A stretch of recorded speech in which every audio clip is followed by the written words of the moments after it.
Broadcast First, sponsored by Natex Heating, Cooling, and Plumbing. Well, welcome in here on this Monday evening where we have got a lot of cloud cover out there, as you can see on our Roofing Dog iNet Gibson Area Hospital camera. No sunshine today. It has been overcast. It has been gloomy, and it's going to stay that way here as we go throughout the course of tonight. So let's take a look at this satellite and radar picture, and you can see that we had some rain showers around, but at least none of that blue, which was snow that they had up in Iowa and parts of extreme northwestern Illinois earlier today. Look at the temperature, 47 in Champaign. We get into the 30s up around Peru right now. As we go throughout tonight, don't expect a whole lot of a warm up. These temperatures are going to stay quite chilly, hovering in the mid-40s. We'll come back and talk about the big changes that are in store this week. We hit 80. We'll show you that coming up. WCIA 3 News starts right now. Now on WCIA 3 News. COVID cases are up at a plant in Illinois, but it's not the only area that's seeing an increase. Plus, many are voting early this election, why it has some concern for their health. And also, Halloween may not be the same this year. How one county is finding a different way for you to have fun. You're watching your local news leader. This is WCIA 3 News at 6. As we head into the fall and winter months, it is the worst possible time to let our guard down. Leaders across the state and country are warning people to stay vigilant against COVID-19 as cases continue to rise around the world. Good evening, I'm Paul Cicchini. And I'm Jennifer Roscoe. Health officials say new cases in the U.S. are the highest they've been since summer, with the latest spike being more than 70,000 cases on Friday. The Midwest now has several hotspots, including Missouri, Iowa, and Indiana. Today's state numbers didn't hit a record high as they did last week, but the positivity rate is up to 5.4%. Over 3,100 new cases were diagnosed in Illinois in the last 24 hours. And that means more than 347,000 infections have been diagnosed in Illinois since the pandemic began. 22 more people have died in just the last 24 hours in Illinois. That includes a man in his 80s in Montgomery County, and more than 9,200 people in Illinois have died a COVID-related death so far. Now, the governor also announced today he is going to be returning to those daily COVID-19 news briefings. In Region 6, the positivity rate is inching closer to that, precariously close to that 8% threshold. Now, Region 5, which covers most of southern Illinois, has surpassed that 8% positivity rate, over 9% now. And that means that mitigation efforts are going into effect for that area on Thursday.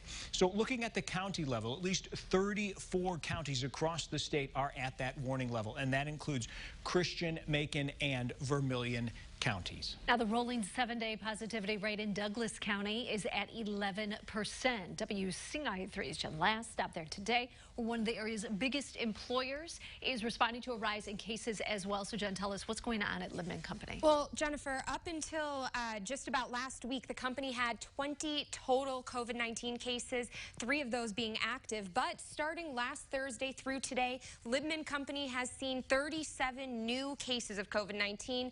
The company is working with health department officials, and they say that that's consistent with what's going on throughout Douglas County. 535 known confirmed cases overall throughout this whole situation.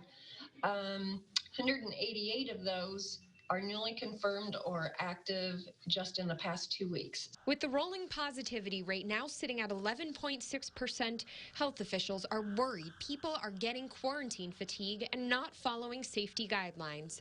It's a fear the significant other of an employee at the Libman Company shared with us as well. My concern is the increasing numbers. She wants people to take it seriously from the top down. Some have done okay with the virus, some have not done okay with the virus. It's just, you know, we have 240 cases in our COLA alone. That, to me, is crazy. The health department says it's working with Libman to respond to the recent rise in cases. Libman says it sanitized its entire plant and office space in Arcola over the weekend. I believe that's the 3rd time that they've had ServPro come in and do that, in addition to the regular cleaning crew that, that they normally would have. In a 2-page statement, the company tells WCIA it's also going to offer on-site testing on Tuesday and testing a body temperature taking system right now, with plans to put it into place in both the plant and office. So, what's leading to this surge in Douglas County? people gathering. You know, I mean, people are COVID weary and quarantine weary, and so I think they're tending to gather in private gatherings more often a little bit now. Health officials are urging people to follow COVID-19 guidelines. If they could all do that, it's the best holiday gift you can give to the entire county. In addition to the steps we just shared, Libman Company says it also already has a mask mandate, a nurse's aide on site, and contact tracing. And Jennifer, we have shared more of the company's responses on our website, WCIA.com. All right, thank you so much. Now, on top of all of these steps, health officials are stressing that people need to keep wearing masks, washing their hands, social distancing, and staying home when you're sick. A bus had to make a stop in Effingham after a passenger died on board. The 77-year-old man collapsed on the bus headed to South Texas last week. The Effingham County coroner says the man tested positive for COVID-19. He also had underlying health problems. A passenger who sat near him also tested positive. That person was hospitalized in Effingham.